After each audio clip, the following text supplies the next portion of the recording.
Hello, everyone, and welcome to another episode. What is media? Does it play a central role in determining the direction of a country? Is it harmful for a country if their media shows negative sides of that country? If a country is constantly showed in a positive light, does it benefit the citizens of that country?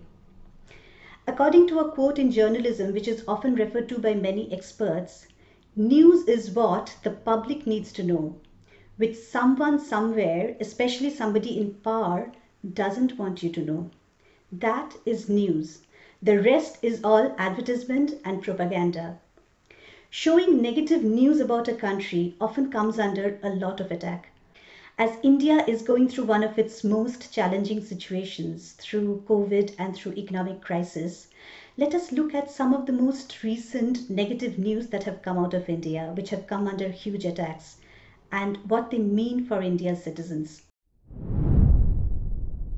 As India's COVID deaths started increasing to horrific numbers and crematoriums started overflowing, many journalists who were reporting from funeral grounds faced vicious trolling online. Barkha Dutt, a senior journalist who has been one of the most relentless reporters on COVID devastation, who reported from the ground and showed the worst of scenes, including numerous floating bodies in the river, numerous bodies filling the river banks like a carpet, was called a vulture waiting for her prey to die. Many refuted her ground reporting initially, saying that even before COVID, there were bodies on the river banks. However, she kept on showing evidence that the number of bodies were disproportionate and huge number of bodies were going uncounted to hide the full calamity of the COVID situation. These large number of floating bodies finally prompted the Bihar High Court in Patna to pull up the Bihar government on irregularities on death count. On the 10th of June, the Bihar government suddenly reported an additional 3,951 deaths. This moved India's total daily death rate to 6,148, which is the highest in any country. This reporting of the truth should perhaps have been done by many more media instead of ridiculing the handful who were doing the rightful job. In the beginning of 2020, Vinod, a long-term senior journalist, had talked about the following ugly happenings in India in his YouTube video, which was also a direct criticism of the ruling party. One was the communal riots in Delhi that broke out in February 2020, in which shops, houses, and places of worship were burnt down and about 53 people were killed.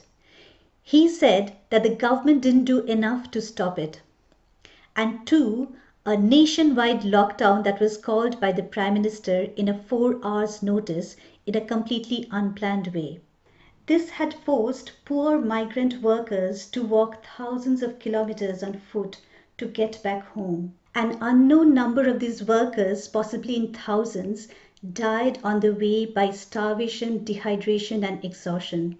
On the 20th of March 2020, the ruling BJP leader Ajay Sham filed a complaint against Vinod based on his YouTube video under sedition, public nuisance, printing defamatory material, and public mischief.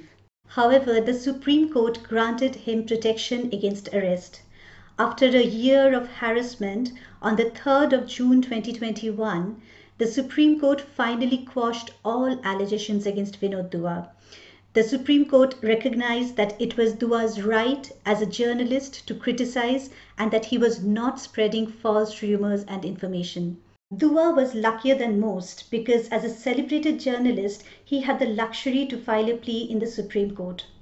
Most journalists from smaller towns do not have this ability. For the past 1 year, many journalists have been languishing in jail for reporting and criticizing on the same incidents. According to National Crimes Record Bureau, from 2016 to 2019, there has been a huge surge in slapping charges on sedition. Between 2016 to 2020, India's World Press Freedom Index dropped from 133 to 142. This year, US-based Freedom House reduced India's status from free democracy to partially free democracy. And the Swedish institute VDEM downgraded India's status to electoral autocracy with a freedom of speech lesser than Nepal and Bangladesh. One argument that is often used in attacking a journalist's reporting is by saying, "How about such and such facts of an opposing camp that you have not talked about?" There's a term for this that has evolved over the years called whataboutery. Whataboutery is the act of defeating an opponent by accusing them of hypocrisy by bringing a completely different issue. This was a political tactic used by the Nazis in the 1930s. When the Nazis were accused of annexing territories in Europe, they countered it by saying that Britain and France have been doing it for centuries in Asia and Africa. In the 1950s, the Soviet Union justified their human rights violation in the same way. They argued that the deaths that they were bringing to their own citizens was okay because in the US, black people were being lynched every day. However, this is an invalid argument because the Nazis did not invade Poland as a protest against British occupation of India. The Soviets did not murder their own people as a reaction against racism. This is all just an excuse to do wrong. Also, criticizing a ruling party is not about making a supportive case for the opposition. It is about keeping the framework alive so that those in power do not get a free license to take harmful actions or feel encouraged to repeat it. So, as Barkhadat reported on the huge sea of dead bodies on the rivers of Bihar and UP, which are BJP-held states, vicious attacks came on her asking what about Maharashtra and Rajasthan, which are opposition-held states. If such scenes do exist in those places, more journalists should come on ground and show them, instead of trying to stop someone from showing the truth somewhere. This is equally true for a whole lot of other issues, where any criticism of the government is always attacked by blaming another incident by another leader of the world or somebody in the opposition. This is all just an attempt to create confusion so that the current questioning gets throttled. Let us also see instances where nobody was attacked, but a questioning should have happened, which did not happen, and what kind of disaster it led to. From the middle of February 2021, COVID cases had started rising in India. On the 26th of February, elections were declared in 4 states and a union territory. From this time on, huge crowded election rallies were conducted with no masks and social distancing for over 2 months. All through this time, the media never challenged political leaders on these obvious blunderous rallies, but kept on reporting in a frenzy about how such huge crowds meant that the Prime Minister's party is about to win.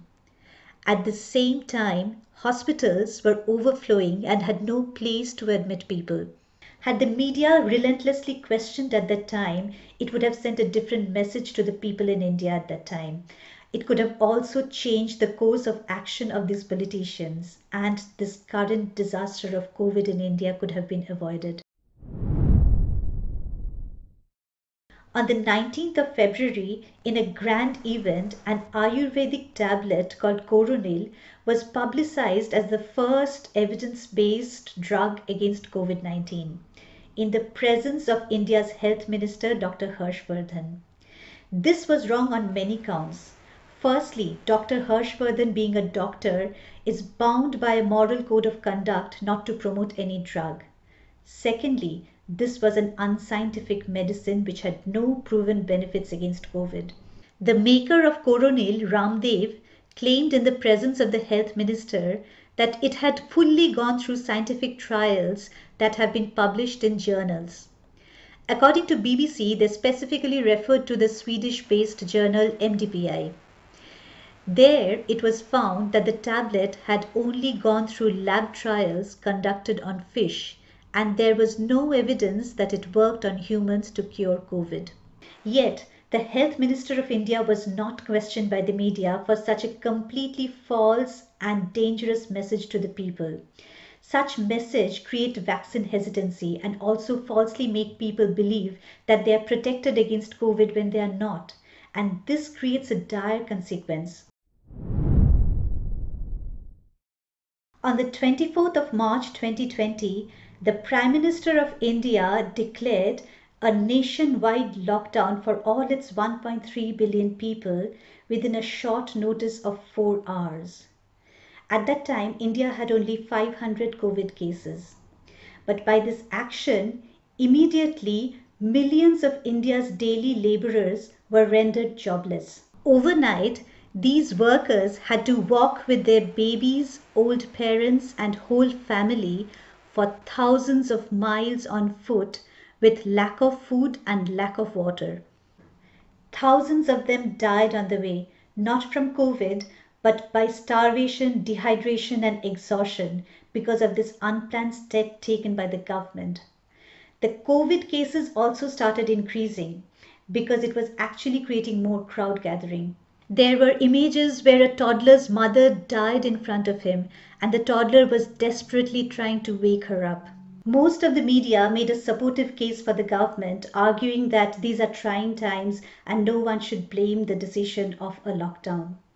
However, the obvious question was not asked as to why the lockdown was called with no planning and within a surprise of 4 hours' notice. This had caused the death and sufferings of so many people and also the spread of COVID. An impactful piece of journalism has changed the course of the world many times. Impact or showing negative stories is not a dirty word as long as it doesn't cross the lines of ethics. For example, showing the masses of death was important.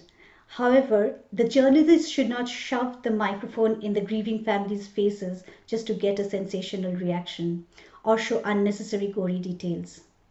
Let us take a look at some of the examples from around the world where journalists in a country have criticized their own government and changed the country in a better direction. In September 1955, a 14-year-old African American boy, Emmett Till, was horrifically lynched by a couple of white men in Mississippi over an allegation that he offended a white woman.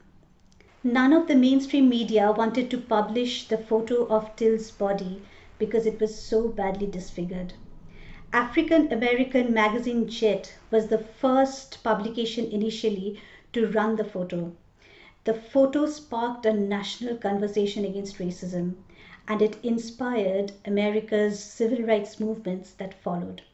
Another example is one photo taken by a Vietnamese journalist of fleeing children during the Vietnamese War. The photo was very offensive, but it became a rallying point. It created a furor among people within the US who started questioning their own government on the reason for this war and the harm that it is causing to citizens of another country. In the same year, America's involvement in the war ended. Both the presence and absence of media can significantly impact a huge number of people's lives. If we look at autocracies, the news that come out of them is always of great things happening in that country. For example, North Korea, China, or Germany under the Nazi rule.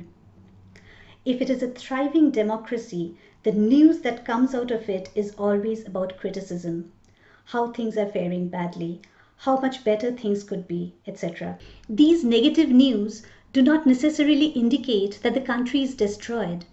It indicates that there is a freedom of criticizing the ruling government.